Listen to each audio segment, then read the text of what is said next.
Hey everybody, Al Puglisi Trains with two legends from the Great Scale Model Train Show, which is coming up this weekend at the Maryland State Fairgrounds. I have over here Mr. Howard Zane, is one of the founding fathers of the Great Scale Model Train Show. How you doing, Howard?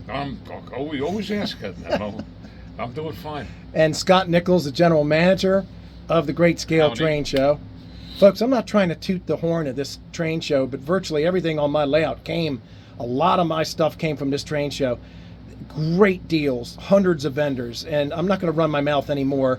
Let's start with Scott. Scott, why don't you tell us why people should go to this train show and what's in store this weekend? Well, our show's coming up this weekend, February 3rd and 4th, and traditionally the winter show that we do is the largest of the three shows throughout the year. So what that means for the average attendee, when you come into this show, you're going to see a lot more vendors. There's going to be a lot more features at this show than we typically have at the October show or the April show.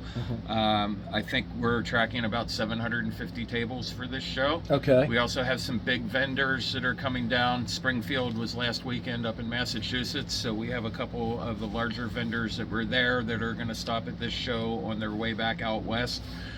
So that'll be nice to have some different vendors in the show than we normally do. We also, I think, are going to have about 25 operating layouts.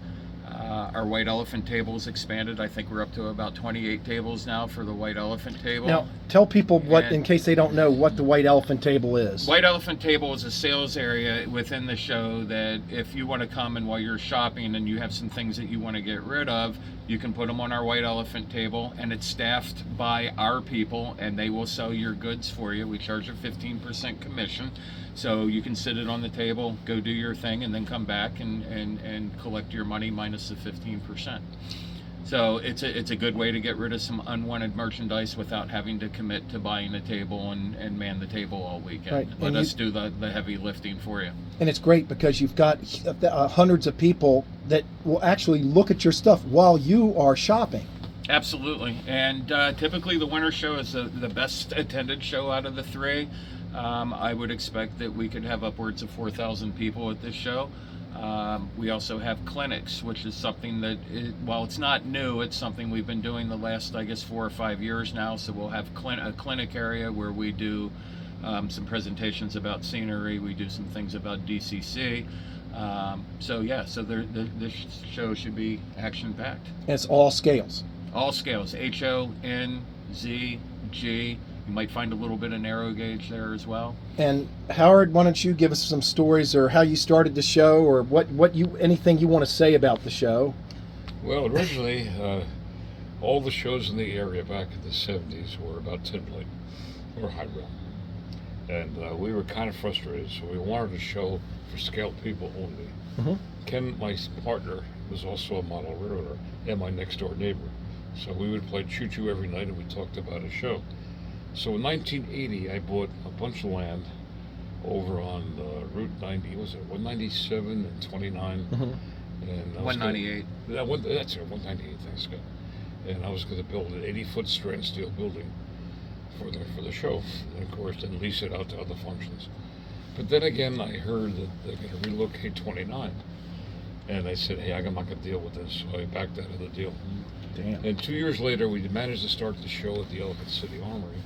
Now, do you want a whole history? This can go on. No. I just want you to tell what people, it's just not a normal train show. Tell them why they should go. It started out all Craftsman stuff. Now we just have a Craftsman corner.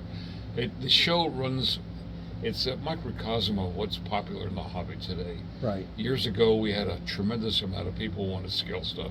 Now the hobby has changed. It's gone more from the art into the operational and electronics phase. And Ken and I were from the art phase of it and the aesthetics. So we had people selling all kinds of stuff. You could build with scratch buildings, supplies and stuff like that. Now it's still here. Everything's at this show, right, including a lot of high rail. If you're into high rail, it's actually, what would you say the percentage?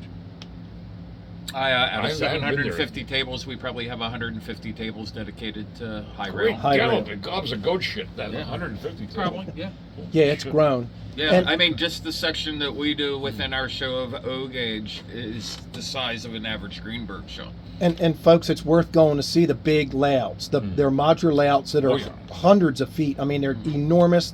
There's the N scale ones. There's a couple really big HO ones. There's O scale. Pretty much every local Everything. club is going to be there with a display, and some of them range from 10 by 20 all the way up to a 40 by 120 footprint. So they're of all sizes. Well, we used to have they come back, the Reading Technical Society. They do. Yeah, because that's a huge layout. That's Yeah, like over yeah. 100 feet.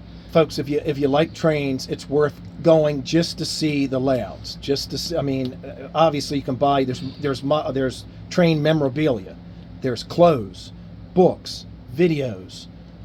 Pretty much everything. If it's train related, it'll be there. Right, and to get back to the white elephant table, we also say, folks, it's only for train items. Don't That's bring right. you That's don't right. bring anything for that white elephant table unless it's a model railroad or a Yeah, train. and that's item. one of the things that I think is really unique about our show too, is we try to jury it, meaning that it's only trains or train-related items. It's not going to be like some of the other shows out there where you have trains and then the next table over is full of a bunch of Tonka toys and Beanie Babies. We don't allow that stuff in our shows. So, Right. I mean, occasionally there's going to be some stuff that slips through. We can't be everywhere at once, but we try to make sure that if we're positioning ourselves as a train show, that it is train-related and only train-related. So, and it's also a politics-free zone. So Yes. we don't No. tolerate any of that People nonsense still either. come there for the fine cuisine.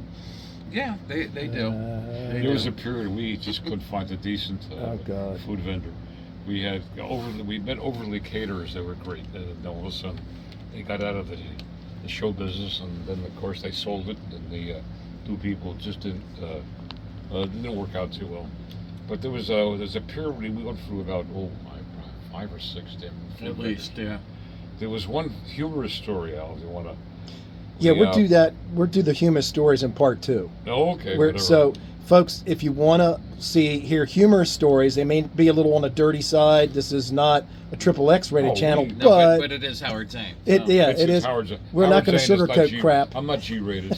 You know, and one other thing, going back to the show, the hours this weekend. Right. Saturday is from 9 to 5.